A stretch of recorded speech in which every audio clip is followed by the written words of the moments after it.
Monsters University is the prequel to Monsters Inc., where we meet up once again with our two main characters, Mike and Sully, as they go through the college experience. One has a binge drinking problem, and the other one dies of alcohol poisoning during a fraternity initiation.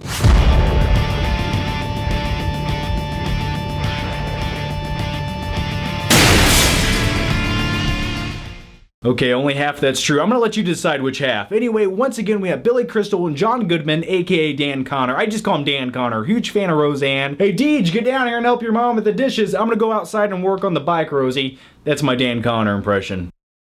So once again, they're back voicing the characters of Mike and Sully that we originally got in Monsters Inc. I had a game plan for going into this movie. I was like, I'm gonna go see the latest showing of this movie, and that way I figured I could avoid that one parent who brings their 1-year-old kid to a movie. You know what I'm talking about. It's like, that kid can't even focus on that movie. Why are you even bringing him here?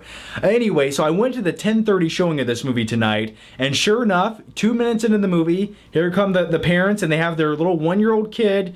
Yay! Here he comes. I'm ready for the siren to go off. That's what I call children. I call them little sirens. But long story short, 30 minutes into the movie, that little kid didn't bother me. I was like, oh, the little kid's pretty well behaved. Okay, cool. The parents probably gave him some NyQuil to knock him out or something. The thing that annoyed me was the 45-year-old guy sitting beside me munching his popcorn with his mouth open, and he kept sneezing throughout the movie. And every time he sneezed, you could see the popcorn crumbs fly all over the place, because I don't want to catch whatever the hell that guy has. Okay, let's talk about Monsters University. So the main focus point of this movie is really on the character of Mike, and you know, it really starts off with him being a young kid, and his whole aspiration and his whole dream in life is to become a scarer. He wants to work at the Scream Factory, but that's his whole thing in life. So he decides to go to college, and that's where he meets the character Sully, voiced by John Goodman. Now, the main story to this movie is kind of cookie cutter. It's a little bit cliched, it's been done before, and it had a lot of reminiscent qualities to another movie called Revenge of the Nerds. You know, at one point in this movie, Mike and Sully are part of this underdog fraternity, and they have to compete with all the other fraternities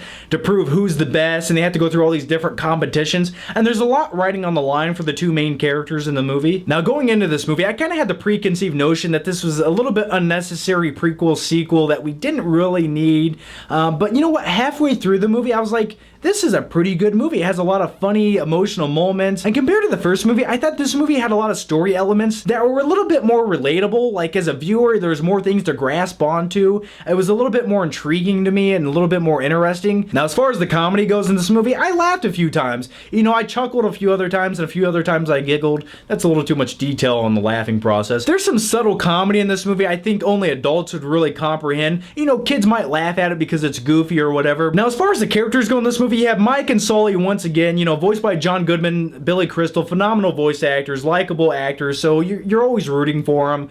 Also, they introduce some other characters, especially in the underdog fraternity in the movie, and one of the guys is like a 45-year-old guy, and he decides to go back to college, and he has tentacles. I don't know why, that was the funniest character in the movie to me. There's one point in this movie where they kind of could have ended it, you know, it was kind of like that cookie cutter ending, it was kind of that feel-good moment, but they kept going with it, and I think that's what really made this movie stand out for me, because it had a lot of drama in it, it had a lot of emotion in it. Usually when you have movies like this, you can kind of guess the ending from a mile away, but the way that they did the ending to this movie, you couldn't really guess it. You know, it didn't go that perfect route. You know, there was a little more to it, and it really made you, I guess, respect the characters a little bit more.